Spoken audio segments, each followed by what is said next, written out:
The city beyond hammering, voices calling orders, and the steady hum of repair drones. The war had ended, but the work of restoring the kingdom had only begun. In the royal gardens, Rian walked alone. The gardens were unlike anything on Earth giant. Flowers that glowed faintly even in daylight. Trees with silver bark and leaves that shimmered like glass. Streams of water flowing upward in spirals before falling back into small crystal ponds. It was peaceful, yet Rian could feel the weight of eyes watching him from every corner. Palace guards stood at every path, their hands resting near their weapons. To them, he was still an outsider.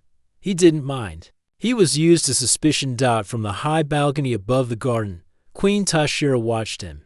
She stood with her chief advisor, an elderly alien named Malric, who had served the royal family for decades. You truly believe this human story? Malric asked quietly.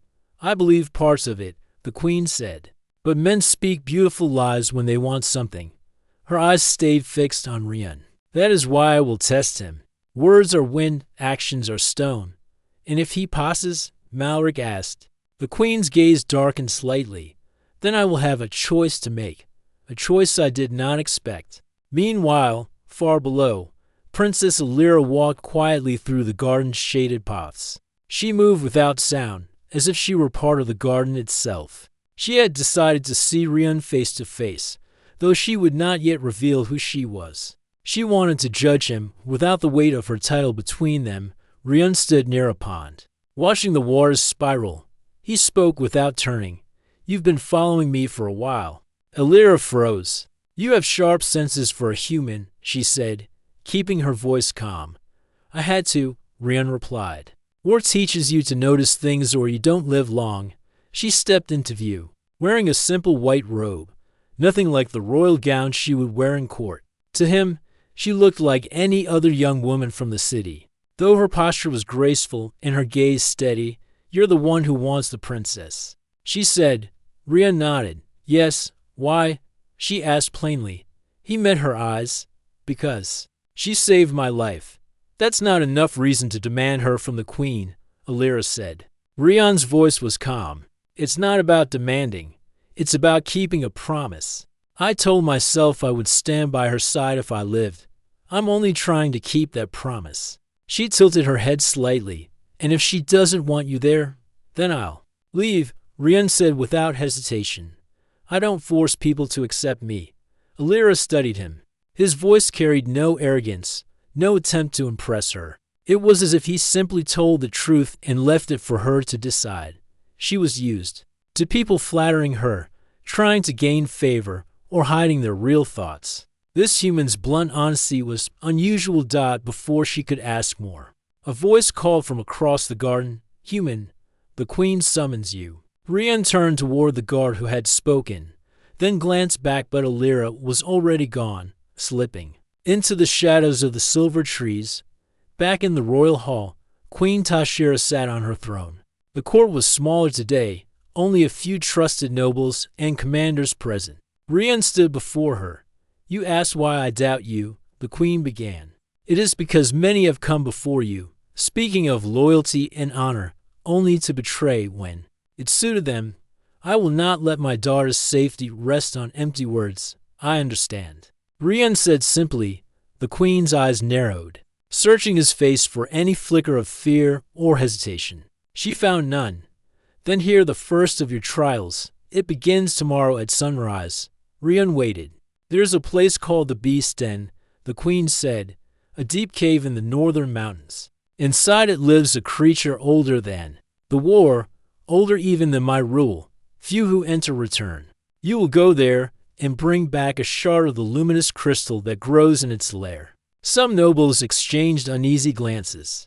The Beast Den was a place of fear even for the warriors of Elvris. And if I refuse, Rian asked, then your request ends here, the queen said, and you will leave Elvris tomorrow. I'll go, Rian said without pause. One of the nobles scoffed. Fool, you will not last an hour in there. Rian didn't even look at the man. His attention stayed on the queen. If I succeed, will you believe me then? I will believe you are brave, the queen said. Whether you are worthy will be decided in the other trials. That night, Rian prepared. The palace had given him access to a small armory, but he refused heavy weapons. He chose a sturdy spear, a knife, and light armor, things he could move quickly with. Heavy weapons would only slow him down in a cave in another part of the palace. Princess Alira sat in her private chamber, staring out at the stars. Her maid, an older woman named Sira, spoke gently. "You're thinking about the human? I met him today." Alira admitted. Sira's eyes widened. "Does the queen know?" "No," Alira said, "and she doesn't need to. I only spoke to him for a moment." And Sira asked. Alira hesitated. "He's different. He didn't speak like others do. He didn't try to please me. He just said what he thought." Sira smiled faintly. "Sometimes those are the people who mean what they say." Alira didn't answer, but she kept looking at the stars. Somewhere out there was the northern mountain range, where the beast's den lay waiting. She wondered if he would survive the trial. She wondered why she even cared. At sunrise, the palace gates opened. Rian stood ready, his spear across his back. The queen watched from the balcony above, her expression unreadable. Alira was there too, standing just behind her mother, hidden in the shadows. "Return with the crystal," Queen Tashira said, "and you will have completed your first trial." Rian nodded once, then began the long journey toward the mountains, the eyes of the palace and the princess following him until he disappeared into the horizon. Far above, Alira thought to herself, if he survives this, maybe he's not just speaking empty words.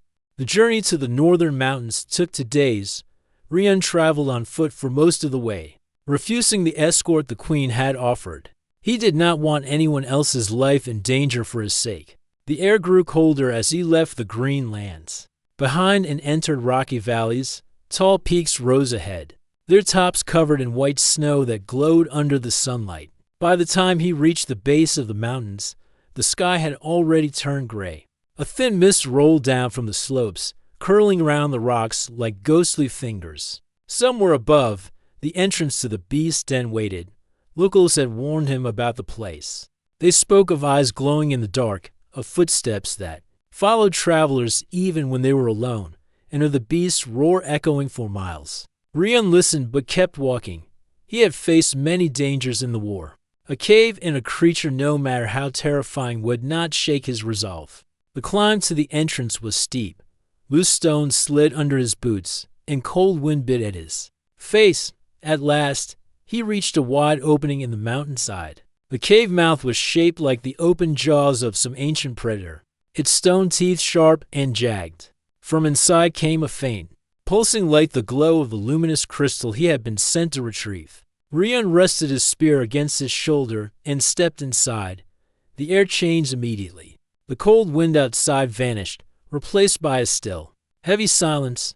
His footsteps echoed softly on the damp stone floor. Stalactites hung from the ceiling like frozen spears, and water dripped from them into black pools below. The deeper he went, the brighter the faint light became. But with the light came sound, low, rumbling breaths that shook the air. The beast was awake. Rian moved carefully, keeping his steps quiet. He soon entered a wide chamber where the walls were covered in glowing blue crystals. They pulsed gently, lighting the space like a strange dream. At the center of the chamber, curled up on a bed of stone, was the beast. It was massive, larger than any animal Rian had seen. Its body was covered in thick black scales that reflected the crystal light. Its head had 2 curved horns, and its tail was long and whip-like, even asleep. It radiated danger. The crystal he needed grew from a pillar of rock near the beast's tail. Rian studied the distance. It wasn't far, but even a single loud step could wake the creature. He crouched low, moving slowly toward the pillar. Each step was measured, each breath controlled. His hand reached out for the crystal shard. It was smooth and warm to the touch, almost like it was alive. He broke it free with a soft snap. The beast's eyes opened. They glowed like molten gold. In an instant, the beast rose to its full height, its head almost touching the ceiling. It let out a roar so deep the walls seemed to shake. Rian leapt backward, crystal in hand. As the creature's tail smashed into the spot where he had been standing a moment before, he ran. his boots splashing through shallow pools. The beast charged after him, its claws scraping the stone floor. Each step it took was like thunder in the cave. The tunnel twisted and narrowed, forcing Rian to dodge stalactites and leap over rocks. He knew he couldn't outrun it forever. At a fork in the passage, he stopped and pressed himself into a narrow gap between two rocks. The beast thundered past, chasing the sound of his earlier footsteps. When it realized it had lost him, it turned back, its growl filling the air. Rian gripped his spear tightly. He could leave now, but the beast was blocking the main exit. If it caught him in the open, he wouldn't survive. He needed to make it give up the chase. An idea formed in his mind. He reached into his pack and pulled out a small flare stick, a tool he had carried since the war. Striking it, he lit the flare, the red light bright against the blue glow of the crystals. He tossed it into a deep pool of water on the far side of the chamber. The hiss of the flare hitting the water echoed loudly. The beast's head snapped toward the sound, and it lunged at the pool. In that moment, Rian sprinted past it, keeping low and using the rocks for cover. The creature roared in frustration, but by the time it turned back, Rian was already in the narrow tunnel leading to the exit. The light of day appeared ahead. Rian pushed himself harder, lungs burning, until he burst out into the cold mountain air. Behind him, the beast stopped at the cave mouth, its massive head watching him for a long moment before it slowly backed into the darkness. Breathing heavily, Rian looked down at the glowing crystal shard in his hand. His fingers were scraped, and his armor was dented, but he had what he came for. By the time he returned to the capital, night had fallen, the palace gates opened, and guards stepped aside to let him through. Word of his return spread quickly, and soon the queen's court gathered once more in the royal hall. Rian walked in, placing the crystal on the steps before Queen Tashira. "Your first trial is complete," he said simply. The queen examined the crystal, then looked at him. "You faced the beast and lived. Few can claim that." In the shadows behind her throne, Princess Alira watched silently. Her gaze lingered on the scratches on his hands, the dirt on his armor, and the calm in his eyes. The queen's voice was measured. "One trial done. To remain. Rest tonight. Human, tomorrow."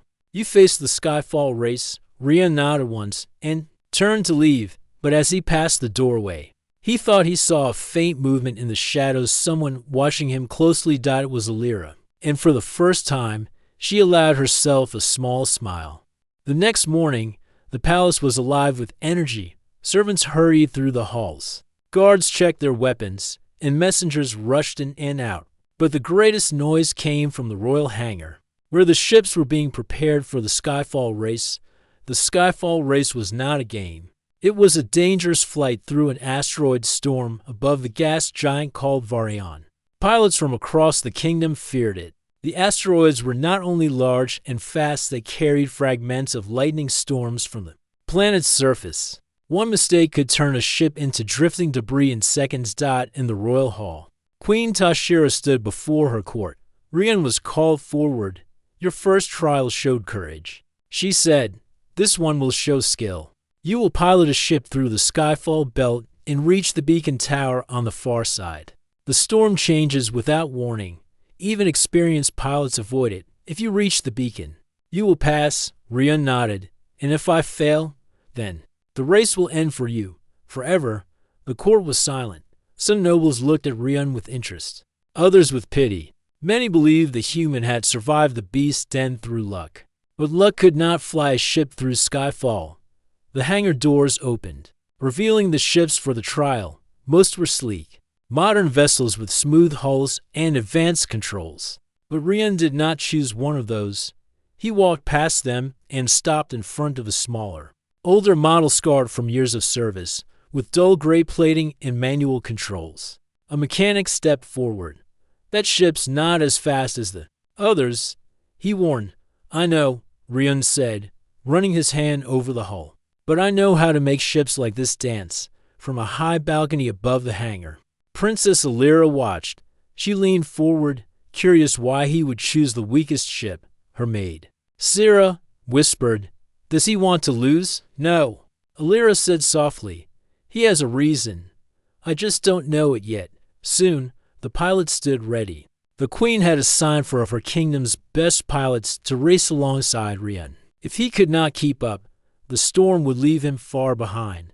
The starting signal blared, and the ships roared out of the hangar, rising through the clouds until the deep black of space stretched before them. Ahead lay the skyfall belt, a swirling mass of asteroids, dust, and lightning. Circling the gas giant like a living beast, Rian gripped the controls. The moment his ship entered the belt, the hull shuddered under the impact of tiny debris. Lightning flashed between asteroids, white and blue arcs that could tear a ship apart in seconds. The other pilots sped ahead, weaving between rocks with flawless precision. Rian, however, did not rush. He steered carefully, reading the patterns of the asteroid movements. The older ship was slower, but its smaller size let him slip through gaps the faster ships avoided. Minutes passed, and the storm grew worse. A huge asteroid the size of a palace spun across their path. The leading pilot swerved hard to avoid it, but a small rock struck his left wing. His ship spun out, vanishing into the dust. Rian narrowed his eyes. The others were trying to outfly the storm. He would outthink it. He noticed the lightning tended to follow certain paths, arcing from one asteroid to another in short bursts. By timing his movements, he began to pass through sections just after the lightning faded, avoiding the deadly energy dot in the palace control room. The Queen and her advisors watched the race through a large projection screen. Your human falls. Behind, Malric said. Watch more closely, the Queen replied. On the screen, Rian's slow start had given him an advantage. The storm behind the leaders was now even more chaotic, yet he had space to maneuver. One by one, the other pilots were forced to slow down or take longer routes. Rian began to close the distance. Halfway through the belt, the worst danger appeared. A cluster of asteroids collided, breaking apart into hundreds of spinning fragments. The debris cloud filled the path to the beacon tower. The lead pilot tried to force his way through and clipped a spinning rock. His ship's systems failed, forcing him to eject in a burst of light as an emergency pod carried him to safety. Now only Rian and one other pilot remained. The other pilot took the high path. Aiming to go over the debris, Rian saw the flaw lightning was building between the higher asteroids, ready to strike. He took the low path instead, slipping under a massive rock, his ship scraping dangerously close to the edges. The older vessel's manual controls allowed for sharper turns, and he spun through the gaps with skill that made the Queen's court lean forward in surprise. Finally, the beacon tower came into sight, a tall structure glowing green in the swirling dark. The last obstacle was a narrow tunnel of moving asteroids. They spun slowly, but any miscalculation would mean disaster. Rian waited, watching the spin of the rocks. Then, at the exact right moment, he pushed the engines to full power and slid through in a single smooth motion. The ship burst out into clear space, the beacon's light reflecting off its hull. The other pilot reached the tunnel seconds later, but misjudged the timing, forcing a full stop to avoid a collision. Rian had won. When he landed back in the hangar, the crowd erupted in cheers. Even those who had doubted him could not deny the skill they had just seen. The Queen stepped forward. You have passed the second trial, she said. Few can fly through Skyfall and live. You did more than survive, you mastered it. Rian gave a small nod. One more trial remains. In the crowd, Princess Alira stood silent. She had seen many pilots, but none who flew like that, calm, patient, and precise. For the first time, she thought that maybe this human truly could keep his promise. The day after the Skyfall race, the palace was quieter than usual. There were no roaring engines, no echo of weapons, no cheers from the crowd. Instead, there was a heavy stillness in the air. This was the day of the Oath of Truth. In the royal culture of Elveris, the Oath of Truth was not a simple ceremony. It was an ancient rite, older than the Queen's family itself. The trial used an artifact said to see into a person's heart. It could not be deceived, bribed, or forced to give false results. If someone spoke a lie before it, the artifact would glow red. If they spoke the truth, it would glow blue. The queen had ordered the trial to be held in the great hall so all could witness it. Every noble, advisor, and commander was present. Even the guards lined the walls in perfect silence. At the center of the hall stood a pedestal made of black stone. On it rested the artifact, a crystal sphere with a soft silver glow. Its surface shimmered like water in the moonlight. Rion entered the hall, his footsteps echoing across the marble floor. His armor had been cleaned, but the scratches and dents from the earlier trials remained. He carried no weapons today. They were not allowed in the presence of the sphere, from her place beside the throne. Princess Alira watched him closely. She remembered their short meeting in the garden. His calm voice, his steady eyes. She wanted to see if those words were truly real. The queen rose from her throne. "Rion of Terra," she said, her voice carrying through the hall. "You have faced danger in the beast den. You have braved the Skyfall belt. But courage and skill are not enough to decide this matter. Today, you will stand before the oath of truth and speak your reason for asking for my daughter. If you lie, the artifact will reveal it, and your claim will be denied forever. If you speak the truth, and it deems your intent pure, I will hear your request once more." Rion stepped forward until he stood before the sphere. "Place your hands on the pedestal," the queen instructed. He did so, feeling the cool, smooth surface beneath his fingers. The silver light in the sphere brightened slightly, as if sensing his presence. The queen's voice lowered, becoming more formal. "Now speak, human. Why do you seek my daughter?" The hall was so quiet that even the sound of Rion's breath could be heard. He took a moment before answering. "I seek her," he said slowly, "because she once saved my life without reason. She could have left me in the shadows of the city, behind enemy lines, but she guided me to safety. She didn't know my name, and I didn't know hers then. Still, she risked herself." He paused, his voice steady but deep. "In war, there are debts you can never repay with gold or with words. I decided then that if I lived, I would stand by her side, not out of duty to a queen, not to gain a crown, but because it is the right thing to do. I ask for her not as a prize, but as a person I will protect for as long as I breathe." The moment his words ended, the crystal sphere began to change. The silver glow shifted to a deep, pure blue, filling the hall with soft light. A gentle hum filled the air. Gasps came from the nobles. They all knew what it meant the sphere had found. No trace of falsehood. The queen studied the glowing sphere for a long moment before speaking. "The oath of truth accepts your words." Murmurs rippled through the court. Some were surprised, some impressed, and a few still skeptical. The queen turned to her daughter. "Alira, you have heard his words, seen his trials, and now the truth of his heart.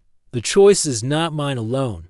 It is yours as well. Speak." All eyes turned to the princess. Alira stepped forward slowly. Her gown shimmered under the blue light of the sphere. She stopped beside Rion, looking up at him for a brief moment before facing the queen. "I believe he has spoken the truth," she said. "He has risked his life 3 times, not for gold, not for power, but to prove a promise. I do not yet know him fully, but I wish to." Her voice was calm, but in the silence of the hall, every word felt heavy. The queen's eyes softened slightly, though her tone remained regal. "Then the trials are complete. I will give my decision tomorrow at sunrise." The court was dismissed, and the hall began to empty. Rion turned to leave, but as he reached the doorway, a soft voice called behind him, "Rion." He turned. "Princess." Alira was there, her steps quiet as she approached. "I was the one in the garden," she said. "I know," he replied. She blinked, surprised. "You knew? I've been a soldier long enough to notice when someone is watching me," he said with a faint smile. "I didn't say anything because I thought you had your reasons." Alira studied him for a moment. "You really mean what you said before the sphere?" "Yes," Rion said without hesitation. She gave a small nod, then turned to leave. "We'll see what my mother says tomorrow." As she walked away, Rion watched her go, his resolve unchanged. Whatever the queen's decision would be, he had spoken the truth, and that, to him, was enough. That night, the palace was quiet again. In her private chambers, Queen Tashira stood by the window, looking out at the starlit city. Malric entered quietly. "You have your answer," the old advisor said. "I do," the queen replied. "But a mother's heart is not as simple as an artifact's light. I have seen courage before. I have seen loyalty before. But to give her to him, I must decide not only as a queen, but as a mother." Malric bowed. "Then tomorrow will decide much for all of us." The queen nodded, her gaze fixed on the horizon. The first light of dawn would bring her final choice. The first light of dawn spilled across the palace, turning the tall crystal pillars golden.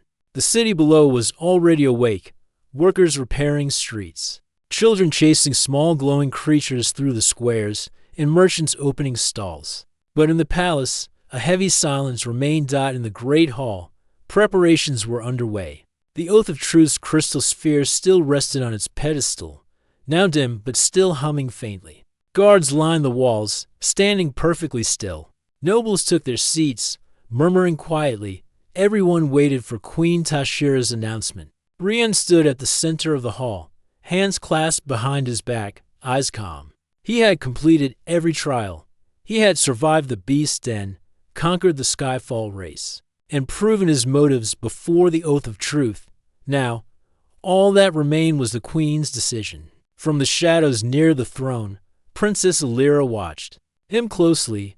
She felt a mix of anticipation and nervousness. Part of her wanted to speak to him, to tell him she believed him already. But she knew it was not her place yet. Queen Tashira rose, her silver crown catching the light. The room went silent immediately. "You have completed every trial," she said, her voice steady and commanding, "and each has been more impressive than the last. You faced death in the mountains, braved a storm in the sky, and spoke truth in the face of an ancient artifact. Few of our own could have done the same." Rion inclined his head respectfully. "Thank you, Your Majesty." The queen studied him for a long moment. "I offered you riches, a ship, a place of honor, and yet you refused them all.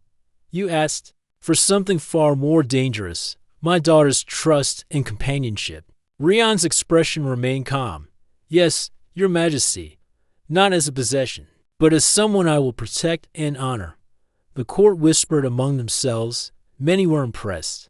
Others remained skeptical. Some could not imagine why a human would risk so much for another's safety instead of wealth or power. Queen Tashira's gaze softened slightly as she looked at Alira.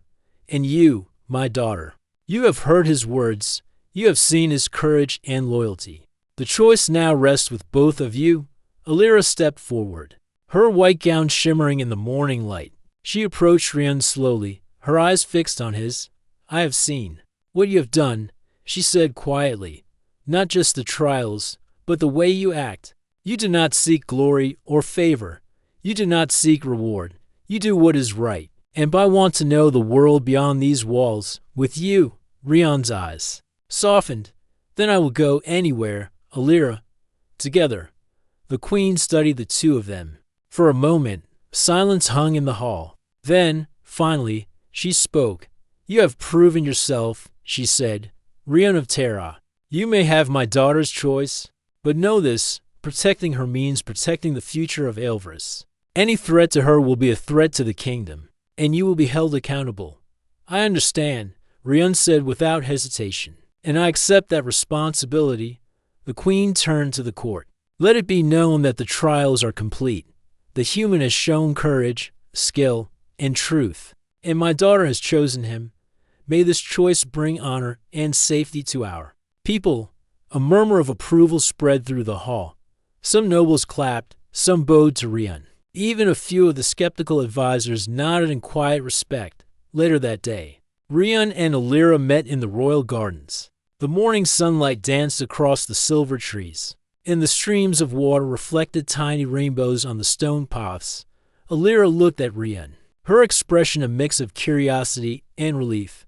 "I have to admit," she said, "I wasn't sure you were serious at first. I thought maybe humans were only bold in words." Rion chuckled softly. "I have my faults, but I am serious about this. You saved my life. I won't stop until I keep my promise." She smiled faintly. You are unlike anyone I have ever met. I could say the same about you, he replied. You risked everything for someone you barely knew. That takes courage. Alira looked down, then back at him. So, what happens now? We leave, Rian said simply. Together. We explore the stars, visit other worlds, see the things we've only dreamed of. And when danger comes, we face it side by side. Her eyes brightened slightly. I like that. Before they could leave, the queen requested one final meeting. Rian and Alira approached the throne room, where Queen Tashira awaited them. You will need guidance, she said. I cannot shield you both from all dangers, but I will offer what I can. Take these. She handed Rian a small, glowing crystal. It can warn you of threats within a certain radius. Use it wisely. To Alira, she gave a pendant. This will help you communicate with your people even when far away. You may be apart from Aelvris, but you are never disconnected from your home. Rian bowed. Thank you, Your Majesty.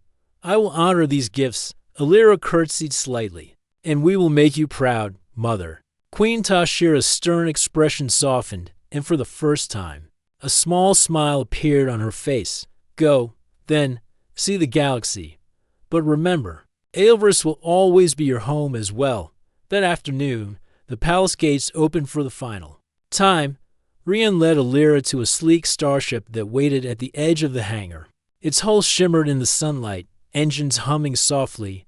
The crew was ready, supplies packed, and navigational charts programmed.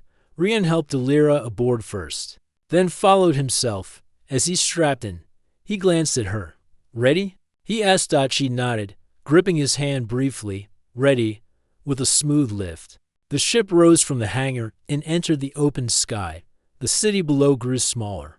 Then the mountains, then the forests. Soon, the stars stretched out before them, endless and inviting. Rian piloted the ship carefully, smiling faintly as he glanced at Alira. This is only the beginning. Yes, she said, her eyes sparkling. The beginning of everything we could see, everything we could do, together, from the balcony of the palace.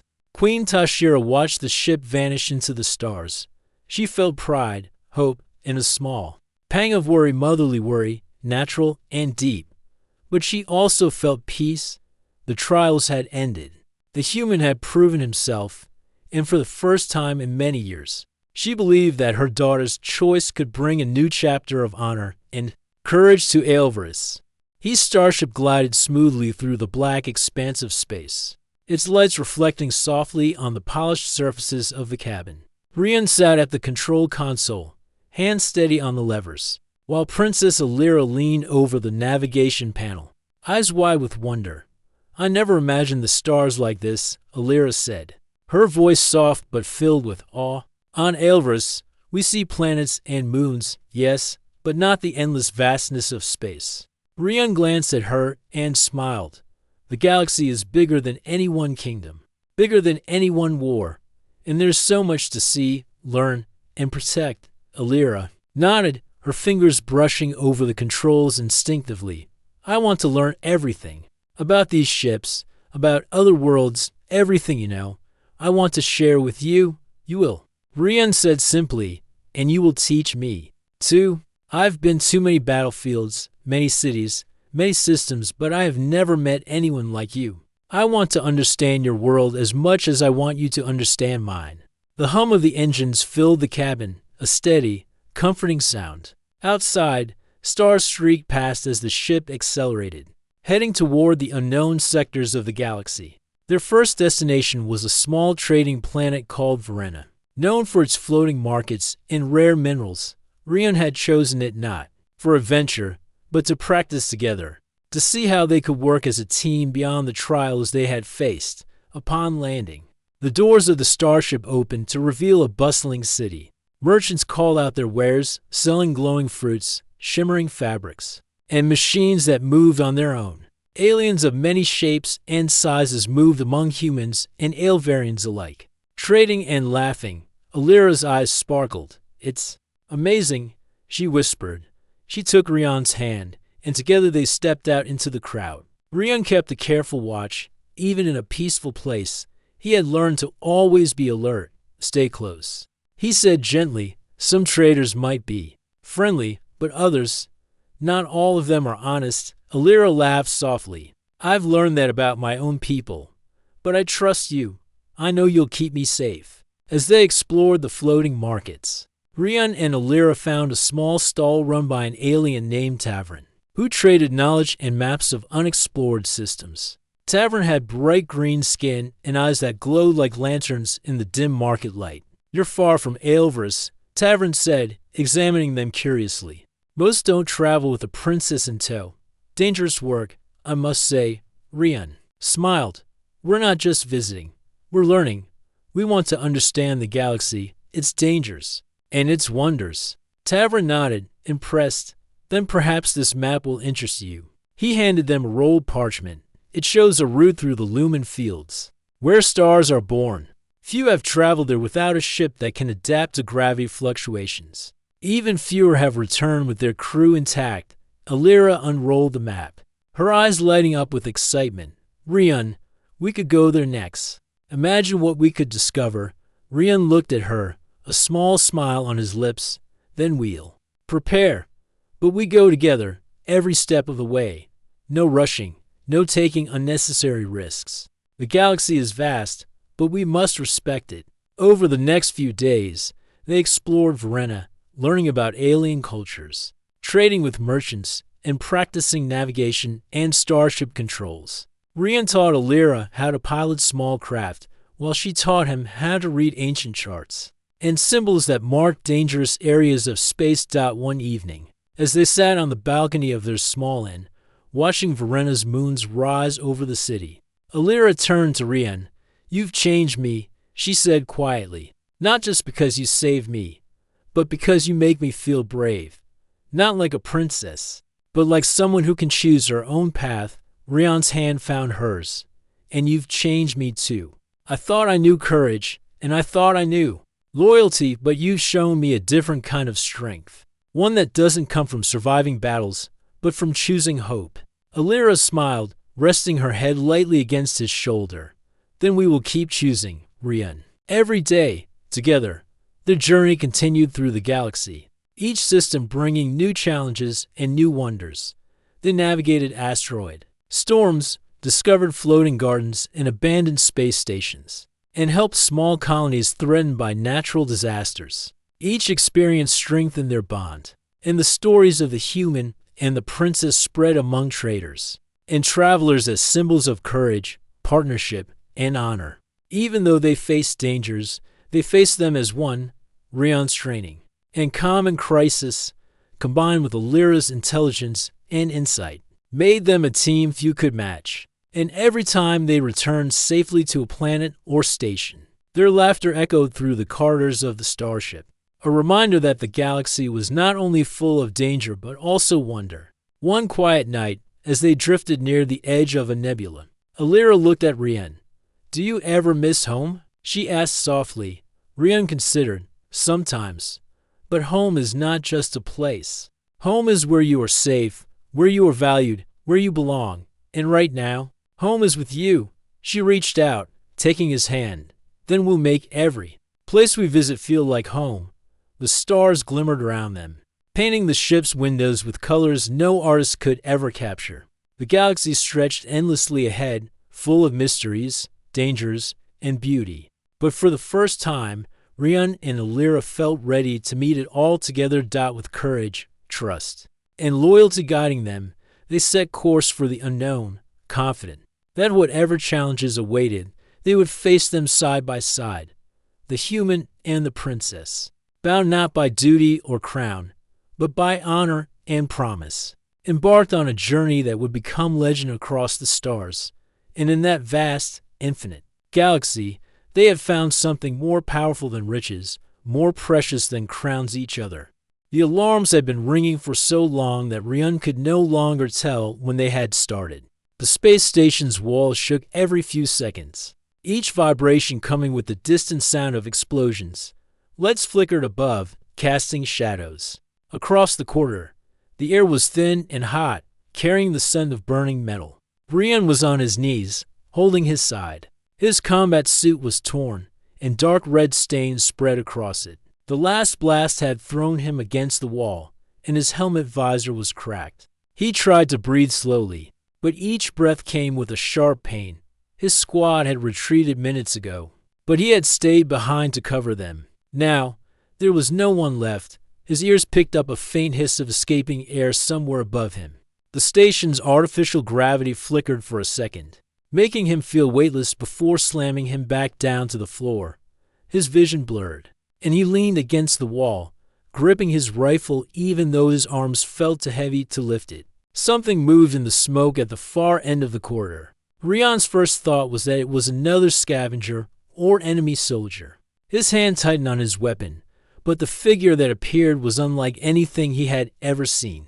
She stepped through the drifting smoke with slow, careful movements. Her skin had a faint silver-blue tone, smooth and almost reflective under the dim light.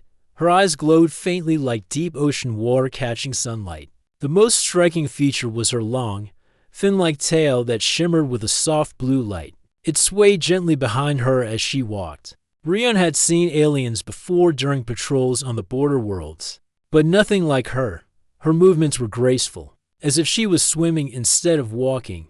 She stopped a few steps away and studied him. Her expression was calm, but there was urgency in her eyes. "You are dying," she said softly. Her voice carried a flowing tone, almost like the sound of water over stones. Rion gave a short, bitter laugh that turned into a cough. "Thanks for the update." She crouched beside him, her glowing tail curling slightly. "I can save you," she said, "but you will not be human again." Rion stared at her, unsure if he had heard correctly. "Not human? What are you talking about?" "There is no time to explain everything," she replied, glancing at the ceiling where sparks rained down. "Your body is too damaged. Human medicine cannot help you now. I can." Her eyes held his for a long moment. They were steady and unafraid, but also distant, as if she was already preparing herself for something difficult. Rion wanted to ask more questions, but the strength in his arms and legs was fading fast. His vision narrowed, and he felt cold despite the heat in the air. Somewhere deep inside, he knew she was telling the truth. He was not going to survive without help. "Do it," he whispered. She leaned closer, her tail lifting slightly behind her. The shimmering light grew brighter until it cast ripples of blue across the walls. Then, with a slow and deliberate movement, she wrapped the glowing fin-like end of her tail around his neck. At first, it was warm, almost comforting. Then, a pulse of light traveled through the tail and into his body. Rion gasped as a wave of heat spread from his neck to his chest, then to his arms and legs. It wasn't like pain. It was more like being submerged in warm water that reached into every part of him. The corridor seemed to dissolve. The sound of explosions faded, replaced by the gentle rush of waves. He was no longer lying on metal, but floating in an endless ocean. The water was not dark. It glowed with soft colors, and strange shapes moved in the distance. He felt light, free of pain, yet also heavy, as if something was pulling him deeper, through the haze. He heard her voice again. "You must let it happen. Do not fight it." Rion didn't know what it was, but he felt something moving inside him, not physically, but deeper, in a place he couldn't name. His heartbeat slowed, yet his mind was sharper. Colors around him shifted and danced, and for a moment, he thought he saw a massive, glowing city deep below. Then, just as suddenly, the vision faded. The sounds of the space station returned, the alarms, the hissing air, the groaning metal. His body was still lying on the cold floor, but the pain was less. His breathing was easier. His head felt clear. The alien woman, no, Lumari, he thought suddenly, though he didn't know how he knew the name, released her tail from around his neck. The glow dimmed slightly, but didn't vanish completely. He looked down at his hands and froze. Faint, glowing lines traced across his skin, almost like patterns of light underwater. They shifted slowly when he moved his fingers. "What did you do to me?" he asked, his voice hoarse. "I gave you part of myself," she said. "A bond that will keep your heart beating and your body alive. But it will change you." Rion wanted to argue, to demand a way to undo it. But another deep tremor shook the station, cutting off his thoughts. The metal above them groaned dangerously. "We have to go," she said firmly, standing and offering her hand. "More collapses are coming. If we stay, we will both be buried." Rion hesitated for only a second before taking her hand. Her grip was surprisingly strong, and as she pulled him to his feet, he realized something. His legs didn't feel weak anymore. The pain in his side was dull, not sharp. Even the air seemed easier to breathe. She guided him toward the far end of the corridor, moving quickly but smoothly, as if she knew every turn. The glow from her tail lit their path when the lights above flickered out entirely. Rion glanced at her as they ran. He still didn't understand what had just happened to him, or why she had helped him. But one thing was certain: the moment her glowing tail had wrapped around his neck, his life had changed forever. And if she was right, he might never be human again.